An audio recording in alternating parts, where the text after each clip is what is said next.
అంతెందుకు అధ్యక్ష, నిన్నమన్న నేను చూస్తున్నా గచ్చిబౌలిలో భూమి మీరు ఏం చేయొద్దని. అధ్యక్ష, దాదాపుగా 25 సంవత్సరాలు అనుకుంటా, 25 సంవత్సరాల క్రితం బిల్లీరావు అనే వ్యక్తికి, ఒక ప్రైవేట్ వ్యక్తికి, ప్రైవేట్ సంస్థకు ఆ భూమి కేటాయించారు. 25 సంవత్సరాల నుంచి ఏ రోజు కూడా సెంట్రల్ యూనివర్సిటీ దగ్గర ఆ భూమి లేదు. తెలంగాణ ఉన్న కంబైన్డ్ రాష్ట్రంలో 2006లో ఆనాడు కాంగ్రెస్ పార్టీ రద్దు చేసింది ఆ కేటాయింపు. అక్కడి నుంచి కోర్టు కేసులు జరిగినాయి. 2014లో తెలంగాణ రాష్ట్రం వస్తే 2024 వరకు 10 సంవత్సరాలు గత ప్రభుత్వం బిల్లీరావు నుంచి భూమి గుంజుకోలేదు అధ్యక్ష. నేను వచ్చిన ఎంబడే సుప్రీంకోర్టు వరకు వెళ్ళి కొట్లాడి ఒక ప్రైవేట్కు ఐఎంజీ భారత్ అని ఒక ఫేక్ కంపెనీకి కేటాయించిందని ఆరోపణలు ఎదుర్కొంటున్న భూమిని సుప్రీంకోర్టులో కూడా కేసు గెలిచి ఆ భూమిని వెనక్కి తీసుకొని ఆ భూమిని ఈరోజు మనం అభివృద్ధిలో భాగంగా టీజీఐఐసి కేటాయించి అక్కడ ఐటీ కంపెనీలు ఇతర పరిశ్రమలు రావడానికి అవసరమైన లేఅవుట్ చేయండి అని చెప్పి ఈరోజు ఒక అభివృద్ధి కోసము ఒక కాంక్రీట్ ప్రపోజల్తో ముందుకు వస్తే ఈరోజు అక్కడ ఏదో రిజర్వ్ ఫారెస్ట్ ఉన్నట్టు, రిజర్వ్ ఫారెస్ట్లో అత్యంత ఏమంటారు జీవరాశులు ఉన్నట్టు, జింకలు పులులు సింహాలన్నీ ఆనే ఉన్నాయి అన్నట్టు, జింకలు పులులు సింహాలు లేవు అధ్యక్ష. ఆ చుట్టుముట్టుతో కొన్ని గుంటనక్కలు చేరి ఇట్లా వ్యవహరిస్తున్నాయి అధ్యక్ష. గుంటనక్కలకు గుణపాఠం చెప్తాం అధ్యక్ష. అది 100% developed area. We're also going to utilise for development. We're not utilising or otherwise మేము ఎవరికో అర్ధరాత్రి పూట ఎవరికో కట్టబెట్టే ప్రయత్నం చేయలేదు అధ్యక్ష. పర్ఫెక్ట్ డెవలప్మెంట్ చేసి ఓపెన్ ఆక్షన్ ద్వారా అంతర్జాతీయ స్థాయి సంస్థల్ని పెట్టుబడులు పెట్టడానికి భూమిని తెలంగాణ ఇండస్ట్రియల్ ఇన్ఫ్రాస్ట్రక్చర్ కార్పొరేషన్ ద్వారా ఆ పెట్టుబడులను ఆకర్షించడం కోసం ఈరోజు ఒక ప్రణాళికబద్ధమైన డెవలప్మెంట్ చేయడానికి మేము ముందుకు వస్తే ఇవాళ దాన్ని అడ్డుకునే ప్రయత్నం చేస్తున్నారు అధ్యక్ష. నేను ఒకటే మాట అడుగుతున్నా అధ్యక్ష, 10 సంవత్సరాల మీద అధికారంలో ఉన్నప్పుడు ఐఎంజీ భారత బిల్లీరావు అనే ఆయన దగ్గర భూమి ఉన్నప్పుడు మీకు బాధ లేదు, దుఃఖం లేదు, ఆ భూమిని వెనక్కి తీసుకురావాలని ఆలోచన లేదు. అలాంటి వాళ్ళ నుంచి ఆ భూమిని వెనక్కి తీసుకొచ్చి పరిశ్రమల అభివృద్ధి కోసం మాకు కూడా ఫోన్లు వస్తూ ఉన్నాయి, అన్న మీరు రండి, మీరు ట్విట్టర్లో పెడితే కాదు మీరు కూడా రండి అంటున్నారు.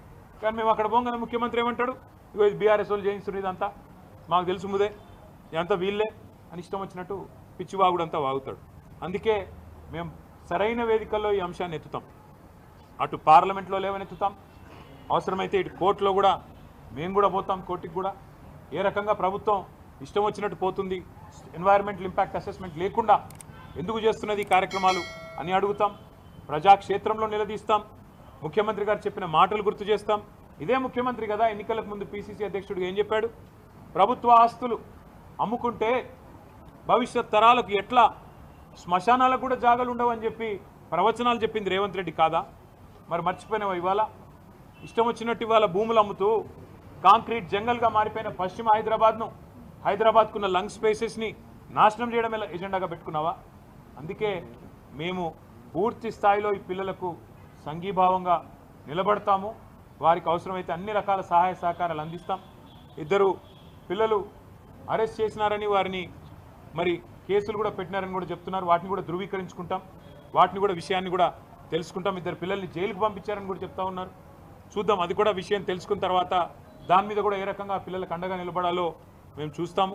అక్కడ జంతువులు కూడా మరి కొన్ని ప్రాణాలు పోతున్నాయని చెప్తున్నారు. ఎంతవరకు వాస్తవం మీడియా కూడా దయచేసి మీరు నిజ నిర్ధారణ కమిటీగా ఏర్పడి మీరు కూడా పోవాలా, దయచేసి రిక్వెస్ట్ చేస్తున్నాం. మీరు పోండి. ఇవాళ అక్కడ పిల్లల మీద ఆంక్షలు పెట్టినారు, గేట్ల కాడనే పోలీస్ క్యాంపులు పెట్టి భయపెడుతున్నారు వాళ్ళని. మీరు మీ హాస్టల్కి పోవడానికి వీల్లేదు, ఈస్ట్ బ్లాక్ పోవడానికి వీల్లేదు, ఎటు పడితే అటు క్యాంపస్లో తిరగడానికి వీల్లేదు అన్నట్టు యూనివర్సిటీలో కూడా ఎక్కడైతే నిజంగా చెప్పాలంటే వైస్ ఛాన్సలర్ గారి పర్మిషన్ ఉండాలి, పోలీస్ పర్మిషన్ కాదు, ప్రభుత్వ పర్మిషన్ కాదు. అది కేంద్రీయ విద్యాలయం. కేంద్రీయ విద్యాలయం మీద రాష్ట్ర ప్రభుత్వం అథారిటీ ఉండదు, అక్కడ పోలీస్కు ఎంట్రీ ఉండదు, వీసీ గారు పర్మిషన్ ఇస్తే తప్ప. అట్లాంటిది ఇవాళ వీసీ గారి పర్మిషన్ లేకుండా ఎక్కడికక్కడ పోలీస్ క్యాంపుల మాదిరిగా ఒక వాతావరణం వేసి పిల్లల్ని భయకంపితులు చేసే ప్రయత్నం కూడా రేవంత్ రెడ్డి ప్రభుత్వం చేస్తున్నది, కాంగ్రెస్ ప్రభుత్వం చేస్తున్నది. ఈ అప్రజాస్వామిక వైఖరిని ఖండిస్తూ నిన్న ఆడపిల్లల్ని కూడా బట్టలు చిరిగిపోయేదాకా కొట్టారు, ఈడ్చుకొని పోయినారు. చిన్న చిన్న పిల్లలు చూసిన వాడికి ఎవరికైనా మనసు ఉంటే మనసు కదిలిపోయే పరిస్థితి. ఇవాళ మంత్రివర్గంలో కూడా 2-3 హెచ్సియు విద్యార్థులు ఉన్నారు, పూర్వ విద్యార్థులు. శ్రీధర్ బాబు గారు, బట్టి విక్రమార్క గారు వారికైనా మనసు ఎందుకు వస్తలేదో నాకు అర్థం కావట్లేదు. వారైనా రావచ్చు కదా, వచ్చి కనీసం పిల్లలతో మాట్లాడే ప్రయత్నం చేయాలి కదా.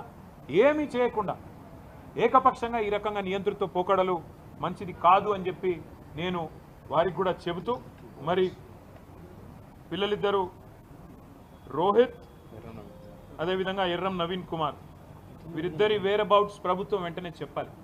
వారు జైలుకి పంపించారా లేకపోతే ఎక్కడన్నా దాచిపెట్టారా, ఆ పిల్లలు ఎక్కడున్నారు, వాళ్ళ మీద ఏం కేసు పెట్టినారు, ఎందుకు పెట్టినారు, వెంటనే బయట పెట్టాలని చెప్పి కూడా రాష్ట్ర డీజీపీ గారిని మేము డిమాండ్ చేస్తున్నాం. వాళ్ళ తల్లిదండ్రులు కూడా డెఫినెట్గా ఆందోళన పడతారు, వాళ్ళ పిల్లలు కూడా ఆందోళన చెందుతారు. మిగతా రాజకీయ పార్టీలు కూడా తమ వైఖరి చెప్పాలి. బీజేపీ కానీ కమ్యూనిస్టులు కానీ ఇతర రాజకీయ పార్టీలు కానీ ఈ 400 ఎకరాలు ఇష్టారాజ్యంగా అమ్ముతాం అంటే ఇవాళ మేము స్పష్టంగా చెప్తున్నాం, ఇది తప్పు. ఏ ఉద్దేశంతోనైతే ఆనాడు ప్రభుత్వాలు తీసుకున్న నిర్ణయం ఉందో దాన్ని పూర్తిగా తిరగదోడుతూ పూర్తి స్థాయిలో దాన్ని ఉల్టా చేస్తూ ఇష్టం వచ్చినట్టు ఎన్వైరన్మెంటల్ ఇంపాక్ట్ అసెస్మెంట్ లేకుండా ఆ ప్రాంత పర్యావరణ సమతుల్యత దెబ్బతింటుందా లేదా, భవిష్యత్తులో వచ్చే దుష్పరిణామాలు ఇవన్నిటి మీద అసెస్మెంట్ లేకుండా గుడ్డెద్దు చేన్లో పడ్డట్టు కేవలం పైసలు మాత్రమే కావాలా అని చెప్పి ఇవాళ రేవంత్ రెడ్డి ప్రభుత్వం చేస్తున్నది తప్పు అని కుండబద్దలు కొట్టినట్టు